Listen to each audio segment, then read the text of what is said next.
The night shift discovery, the grandfather clock in Moonlight Bakery chimed 11 times, its deep notes echoing through the empty shop. Rosie Chen wiped down the last table, her movements practiced and efficient after 2 years of closing shifts. The display cases stood empty except for a few croissants, some die-old muffins, and half a chocolate cake that hadn't sold. She glanced toward the kitchen, where the new night cleaner was supposedly working. Marcus something she hadn't caught his last name when their manager, Beth, had introduced him yesterday. He seemed different from their usual cleaning staff. Younger, maybe 35, with hands that didn't look like they'd seen much hard labor. There was something about the way he carried himself. Too confident for someone whose job involved mopping floors and scrubbing ovens. Rosie shook her head. Focusing on her routine, she moved to the display cases and began carefully removing the remaining items. The croissants went into one paper bag, the muffins into another. The chocolate cake she wrapped gently in parchment paper. Her movements were deliberate, almost reverent, as if she was handling precious cargo rather than day-old baked goods. From the kitchen doorway, Marcus watched her with growing suspicion. In the 3 weeks since he'd started this undercover assignment, he'd noticed several employees with questionable behavior, but none as blatant as this. Every night, the same routine. Rosie would clean the shop, then systematically pack up whatever remained in the cases. At first, he'd assumed she was following some company protocol he wasn't aware of. But tonight, he'd decided to observe more carefully. She wasn't eating the items. She wasn't leaving them for the morning staff. She was taking them. Marcus felt a familiar tightness in his chest, the same feeling he got whenever he discovered employee theft at any of his company's locations. Sunrise Food Group owned 43 bakeries across the state, and he'd built the business by maintaining strict standards. Theft, no matter how small, couldn't be tolerated. But as he watched Rosie work, something nagged at him. The guilt or haste he'd expect from someone stealing. Instead, there was a gentleness to her actions, almost like she was preparing gifts. Her worn canvas bag, faded blue with frayed straps, sat open on the counter, and she placed each item inside with careful precision. Working late again? Marcus stepped out of the kitchen, pushing a mop bucket ahead of him to maintain his cover. Rosie looked up, startled. "Oh, hi, Marcus. Yeah, I always take the closing shift. Beth says I'm reliable." She smiled, but he noticed how she unconsciously moved closer to her bag, as if protecting it. "That's admirable," he said, watching her face carefully. Most people "Would want to get home to their families?" Something flickered across her features. Sadness, maybe longing. "I don't live alone. The extra hours help with the bills." She zipped her bag closed and slung it over her shoulder. "I should get going. See you tomorrow night." Marcus nodded, maintaining his friendly demeanor while mentally noting every detail. The way she clutched the bag straps, how she avoided his eyes when mentioning her living situation. The slight defensive tone when talking about the extra hours. As Rosie headed toward the back exit, Marcus made a decision that would change everything. He abandoned his mop and followed her into the night, staying far enough behind to avoid detection. Whatever she was doing with those stolen goods, he was going to find out. The cool autumn air carried the scent of fallen leaves and distant rain. Rosie walked quickly, but purposefully, through the quiet streets, her bag bouncing gently against her hip. Marcus kept to the shadows, his business training and observation serving him well in this unexpected surveillance mission. 3 blocks from the bakery, Rosie turned down a narrow alley that led toward the old train station. Marcus hesitated. The area was known for being rough, especially at this hour, but his need for answers outweighed his caution as he rounded the corner, prepared to confront a thief. Marcus stopped dead in his tracks. What he saw would shatter every assumption he'd made about the quiet woman who worked the night shift at his bakery. Following the trail, Marcus pressed himself against the brick wall of an abandoned storefront, his heart racing as he processed the scene before him. Under the flickering light of a broken street lamp, Rosie knelt in the gravel beside the old train platform, surrounded by a small group of children whose ages seemed to range from maybe 6 to 15. Miss Rosie. Miss Rosie." A boy with matted brown hair and clothes too big for his thin frame bounced on his toes. "Did you bring the chocolate cake?" "Of course I did, Tommy." Rosie's voice was warm, completely different from the reserved tone she used at work. She opened her canvas bag and began distributing the items like a mother serving dinner. "But remember, our rule: everyone eats together?" Marcus counted 6 children total, their faces illuminated by the pale streetlight. A girl who couldn't have been older than 8 clutched a stuffed rabbit with one missing ear. Twin boys, maybe 10 years old, sat close together, sharing a tattered blanket. Tommy appeared to be the unofficial leader, helping to organize the smaller ones in a semicircle around Rosie. "Mrs. Patterson said the shelter's full again," Tommy reported as he accepted a croissant. "Won't have space until next week, maybe." Longer. Rosie's face tightened with concern. "What about the church? They only do Sunday meals now? Budget cuts?" The oldest girl, probably 14, spoke with the weary tone of someone forced to grow up too fast. "Sister Maria feels real bad about it, but there's nothing she can do." Marcus watched as Rosie reached into her jacket pocket and pulled out her own dinner, a small sandwich wrapped in paper from the deli next to the bakery. Without hesitation, she tore it into pieces and added them to the communal meal. "I wish "I could bring more," she said softly, settling cross-legged on the cold ground as if it were the most natural thing in the world.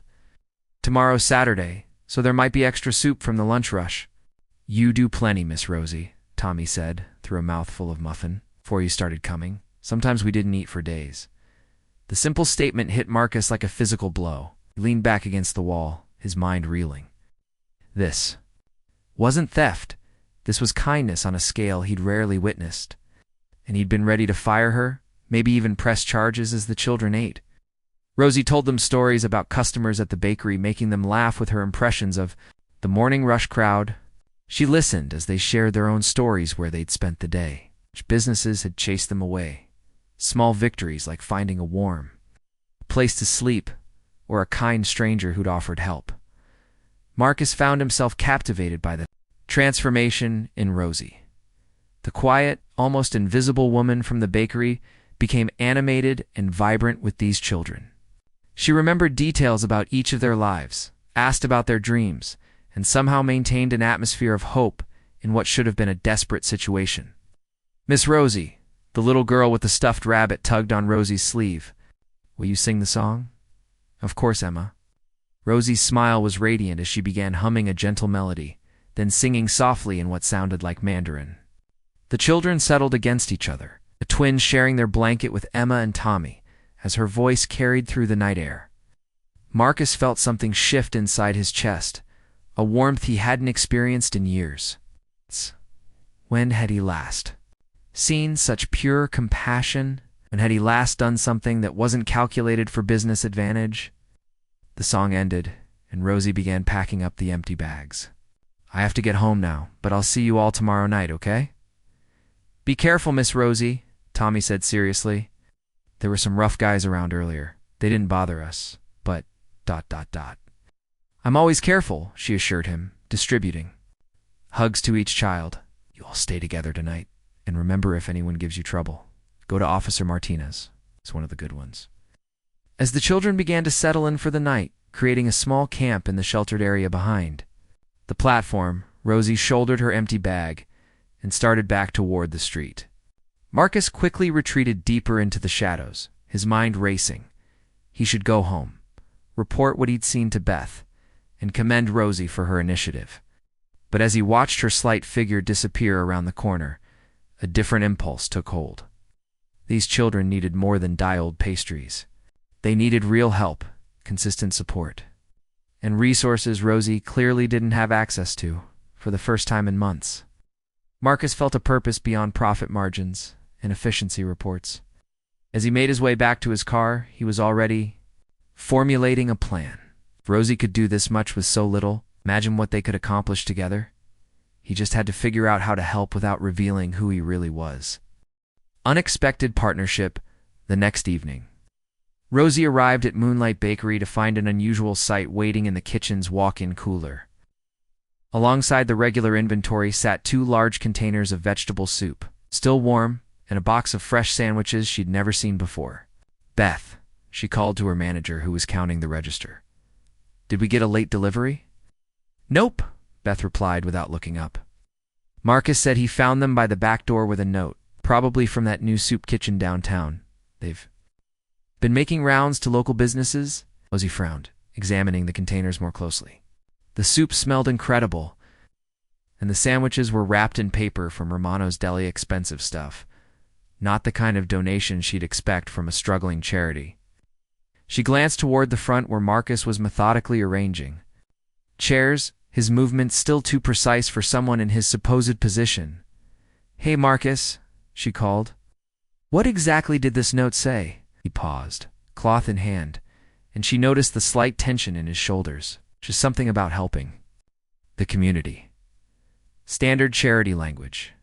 He resumed his work, but she caught the way he avoided her eyes. That night, as Rosie prepared her usual collection of leftover items, Marcus appeared at her elbow. Mind if I ask you something? She looked up, surprised by his proximity and the genuine curiosity in his voice.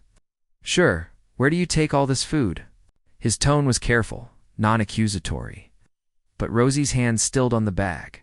For a moment, the only sound was the hum of the refrigerator units. Rosie studied his face, trying to read his intentions. She'd become expert at recognizing judgment, pity, and the particular brand of discomfort most people showed when confronted with society's invisible problems. Marcus's expression held none of those things. Instead, she saw something that looked like respect, maybe even admiration. There are some kids, she said finally, here at the train station. They don't have anywhere else to go. How many kids? 6, usually. Sometimes more when word spreads. She straightened, preparing for the inevitable questions about permits, liability, and proper channels.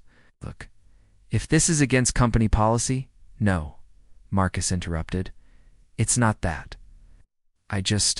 He ran a hand through his dark hair, a gesture that seemed uncharacteristically vulnerable. I'd like to help. Rosie blinked. In 2 years of feeding the children, no one had ever offered to help. Most people either ignored the situation entirely or gave her looks that suggested she was enabling something unhealthy. Help how? Some connections, Marcus said carefully. Access to resources, food suppliers who might donate regularly, that kind of thing. He gestured toward the containers in the cooler. Actually, I may have already started. The pieces clicked together in Rosie's mind. That was you? The soup and sandwiches? Marcus nodded, looking almost shy, wanted to see if it would make a difference. For the first time since she'd known him, Rosie really smiled, not the polite customer service smile she wore during work, but something genuine and bright. Marcus. That was enough food for 3 days. Tommy nearly cried when he saw it all. Tommy, he's sort of the leader of the group. 15, but he's been on the streets. For 2 years? Takes care of the younger ones like they're his siblings. Rosie's voice grew warm with affection. He's got this dream of becoming a chef someday. Says he's going to open a restaurant where nobody ever goes hungry. Marcus felt something tighten in his throat. At 15, he'd been worried about which prep school would look best on college applications. What about the others? Emma's She's the one with the stuffed rabbit. Her grandmother died 6 months ago, and she's been bouncing between foster homes ever since. She keeps running away because she's afraid they'll separate her from her rabbit. It's all she has left of her family. Rosie's hands moved automatically, packing the evening's collection as she spoke. The twins, Jake and Joey, their mom is in rehab. They're staying on the streets because they're terrified of being split up in the system. Each story hit Marcus like a revelation. These weren't statistics or policy problems. They were individual children with names, histories and dreams that had been derailed by circumstances beyond their control. Would you... Marcus hesitated, then pushed forward. Would you mind if... I came with you tonight. To meet them. Rosie studied him for a long moment. Why? It was a fair question, and Marcus wished he could give her the complete truth. Instead, he offered what he could. I grew up with a lot of advantages. Maybe it's time I did something meaningful with them. Something in his tone must have convinced her, because Rosie nodded. Okay. But Marcus, These kids have been let down by a lot of adults. If you're going to be part of this, you have to be consistent. You can't handle another person who disappears when things get complicated. I understand, Marcus said, and meant it completely. An hour later, they walked through the quiet streets together, their comfortable silence broken only by the sound of their footsteps on pavement. As they approached the train station, Marcus felt his nervousness increase. These children had accepted Rosie because she'd proven herself through months of consistent care. He was just the bakery cleaner with mysterious connections. Miss Rosie. Tommy's voice carried through the night air as they rounded the corner. And you brought a friend? The introductions were easier than Marcus had expected. The children were curious but welcoming, especially when they realized he was responsible for the previous night's feast. As they shared the evening's meal, Marcus found himself drawn into their conversations, their humor, and their resilient optimism. So you work with Miss Rosie? Emma asked, settling beside him with her rabbit tucked under her arm. I do, Marcus confirmed. And I hope we can work together. To help all of you? That would be nice, she said matter-of-factly. We don't get a lot of grown-ups who keep their promises. Later, as they walked back through the empty streets, Rosie broke their companionable silence. Thank you for tonight, for caring. Marcus looked at her profile in the streetlight, the determined set of her jaw. The way she unconsciously scanned their surroundings to ensure their safety. Thank you for showing me what actually matters. Neither of them spoke about the moment, when their hands had briefly touched while distributing food, or the way their conversation had flowed as naturally as breathing. But as they reached the parking lot behind the bakery, both felt the subtle shift that marked the beginning of something neither had been looking for. Same time tomorrow? Marcus asked. Rosie smiled. Same time tomorrow. The weight of truths 3 weeks into their partnership, Marcus found himself living a double life that grew more complicated each day. By morning, he was CEO of Sunrise Food Group, reviewing quarterly reports and making decisions that affected thousands of employees. By night, he was Marcus the cleaner, sharing stories with homeless children and falling deeper in love with a woman who had no idea who he really was. The transformation in their evening routine had been remarkable. Started as leftover pastries had evolved into full meals, thanks to Marcus's carefully orchestrated connections. He'd arranged for Romano's Deli to make daily donations. He's convinced a local grocery chain to contribute fresh produce, and even managed to secure sleeping bags and warm clothes through what he told Rosie were charity networks. You have some? Impressive friends, Rosie said one evening as they distributed brand new winter coats to the children. They'd been working together for an hour, their movements synchronized like dance partners who'd rehearsed for years. Marcus felt the familiar pang of guilt. Just people who believe in good causes. Tommy held up his new Coda high-quality parka that Marcus had specifically ordered in the boy's size. This is restaurant-grade warm, he announced with authority. Like what the fancy chefs wear in those refrigerated kitchens. How do you know about restaurant kitchens? Marcus asked, genuinely curious. I sneak peeks through delivery doors sometimes, dreaming, you know? Tommy's eyes lit up. There's this place downtown, Meridian, where the head chef lets me watch from the alley. Says I've got good instincts about food. Marcus nearly choked. Meridian was one of Sunrise Food Group's flagship restaurants, and he'd personally hired their head chef, David Chen. He made a mental note to have a conversation with David about internship programs. Tommy would be amazing in a real kitchen, Rosie said, settling beside Marcus on the platform bench they'd claimed as their unofficial headquarters. All the kids would, given the chance. Emma's got this incredible memory for stories. She could write books someday.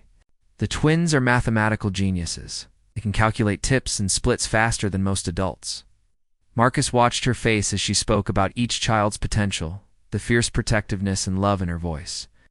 Over the past weeks, he'd learned that Rosie had dropped out of college to care for her sick mother, worked 3 jobs to pay for medical bills, and continued this routine even after her mother's death because the children had become her family. What about your dreams? He asked. Quietly, Rosie looked surprised by the question. My dreams? Before all this? Before the responsibility?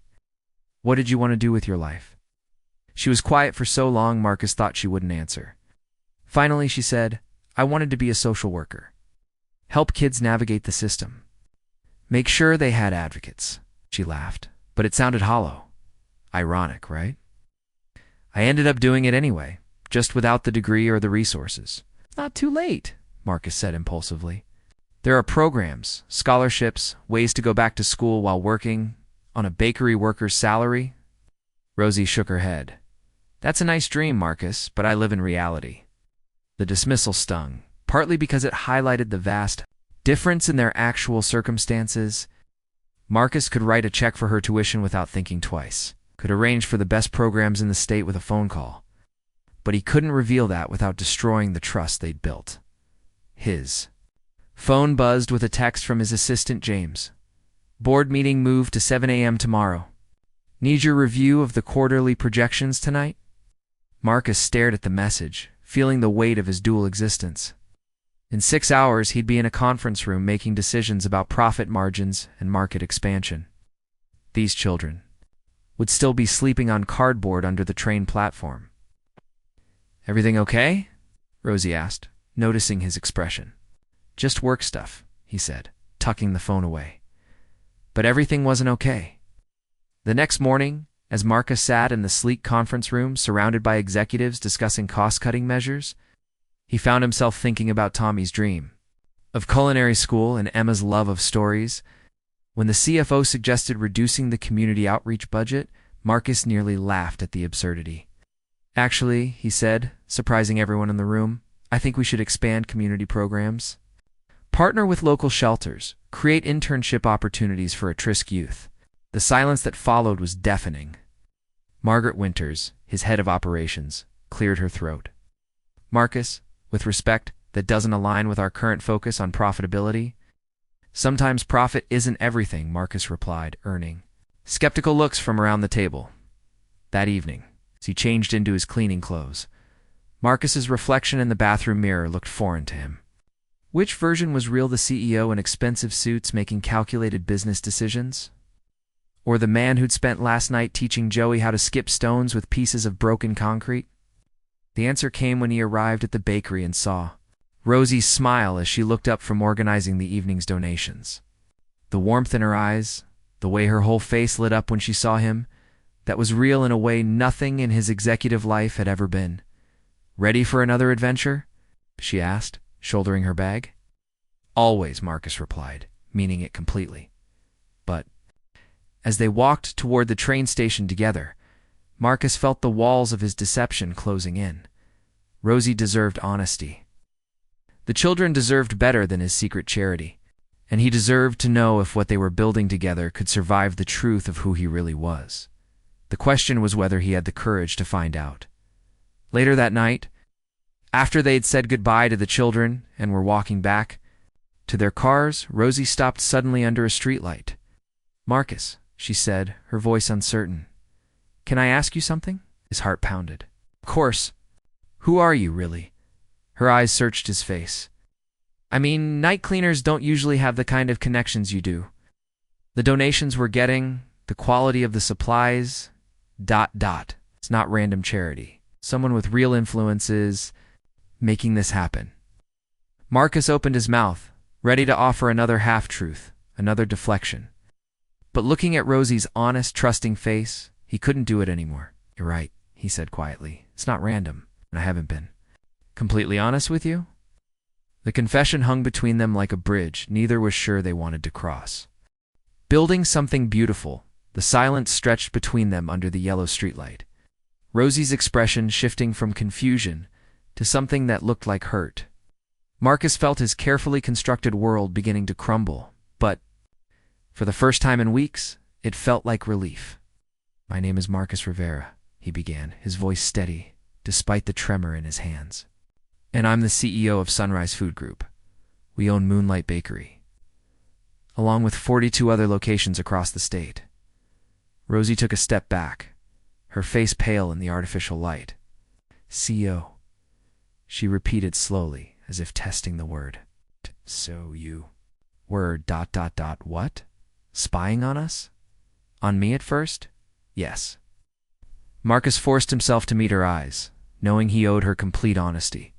We were having inventory issues across several locations. I came to Moonlight to investigate and I saw you taking food. I thought you were stealing, and when you realized I wasn't, I realized I was wrong about everything. Marcus moved closer, desperate to bridge the growing distance between them. Not just about you, but about what actually matters. Those children, the work you do, changed me, Rosie. You changed me. Rosie laughed, but there was no humor in it. Changed you. Marcus, I told you things. Personal things about my life. My mother. My dreams. I trusted you. Her voice cracked. Slightly, was any of it real? The question hit him like a physical blow. Everything between us was real. The conversations, the way I feel about you, the way we work together, all of it. The only thing that wasn't real was my last name and my day job. Your day job? Rosie's voice rose. You're a millionaire CEO playing dress-up as a janitor? How is that a small detail? Because when I'm with you, when I'm with those kids, that's who I really am, Marcus said urgently. Not the boardroom version, not the profit-focused executive. The man who cares about Tommy's dreams and Emma's stories and whether Joey and Jake stay warm at night, that's me. That's who you fell for. Rosie went very still. Who I fell for. Marcus realized what he'd said, but it was too late to take it. Back? Yes, because I fell for you too. Rosie. Completely. And I know I should have told you sooner, but I was terrified you'd think it was all some rich guy's guilt project, wasn't it? She asked quietly. No. The word came out fierce, definitive. It started that way, maybe. But it became about you, about us, about building something that actually matters. Rosie turned away from him, walking toward the empty parking lot. Marcus followed, giving her space but not wanting to let her disappear. Into the night, with everything broken between them. I need time, she said finally, not looking at him. To think about all this, about what it means. I understand, Marcus said, though every instinct screamed at him to keep talking, to fix this immediately. But Rosie? Whatever happens between us, don't let that stop you from helping those kids. They need you. They need more than me, Rosie replied, finally turning to face him. They need someone with actual power to change things. I guess that would be you. 3 days passed without word from Rosie. Marcus threw himself into work, but found himself distracted during board meetings, thinking about whether the children were staying warm, whether Tommy had managed to find food for the group. On the 4th day, he couldn't stand it anymore. He drove to the train station just after midnight, half expecting to find it empty. Instead, he discovered Rosie there with the children, distributing sandwiches and hot soup from containers he recognized, the same brand they used at Meridian. Miss Rosie said, "You might not come anymore," Emma announced when she saw him, her stuffed rabbit tucked securely under her arm. "But I told her you would. You promised to be consistent." Marcus knelt down to her level. "I always keep my promises to you guys." "Good," Tommy said, appearing with a steaming cup of soup. "Because we've been talking, and we have some ideas." Over the next hour, Marcus listened as the children outlined their vision for what real help might look like. Not just food and clothes, but education programs, job training, safe housing with families who understood their bonds with each other. Their insights were profound, their understanding of systemic problems more nuanced than most policy experts he'd encountered. It would take someone with serious resources, Tommy concluded, someone who could make real changes, not just hand out sandwiches. Marcus glanced at Rosie, who had been unusually quiet throughout the conversation. She gave him a small nod. Forgiveness, exactly, but acknowledgement. "What if I told you I knew someone like that?" Marcus asked. 6 months later, Marcus stood in the gleaming kitchen of Rosie's haven, watching Tommy demonstrate proper knife techniques to a group of at-risk teenagers. The facility, a converted warehouse 3 blocks from the original train station, housed a community kitchen, educational center, temporary housing units, and a small restaurant where program participants could gain real work experience. Emma had started a storytelling program for younger children, her confidence blooming as she discovered her gift for bringing books to life. The twins, Jake and Joey, were thriving in an accelerated math program Marcus had helped design. Most importantly, none of them had been separated. The housing units were designed for small family groups. Recognizing that their bonds were as valid as any biological relationship, "You know," Rosie said, appearing at his elbow with 2 cups of coffee, "when I imagined going back to school, I never thought it would be as program director of my own center." Marcus accepted the coffee gratefully. "Are you happy?" It had taken the months to rebuild trust, countless conversations about honesty and equality, and what it meant to build a relationship across such different circumstances. But gradually, Rosie had come to understand that Marcus's feelings were genuine, and Marcus had learned to share not just his resources, but his vulnerabilities. "I'm happy," Rosie confirmed, then smiled with a warmth that still made his heart skip, "though I still can't believe you named the place after me." "It was always going to be named after you," Marcus said simply. "You started all this with nothing but compassion and dialed pastries. Everything else just built on that foundation." Through the kitchen window, they could see Tommy plating dishes with the precision of a trained chef, his face glowing with pride and purpose. In the next room, Emma's laughter mixed with the voices of children discovering the magic of storytelling. The twins were bent over laptops, working on a budget proposal for expanding the program to other cities. "So," Rosie said, bumping his shoulder playfully, "any regrets about giving up the corner office?" Marcus looked around at the bustling center, at the children whose lives had been transformed not by charity but by opportunity, at the woman who'd shown him what love actually looked like. "Not a single one," he said, and meant it with every fiber of his being. Outside, snow began to fall gently on the city streets, but inside Rosie's haven, everything was warm and bright and full of possibility.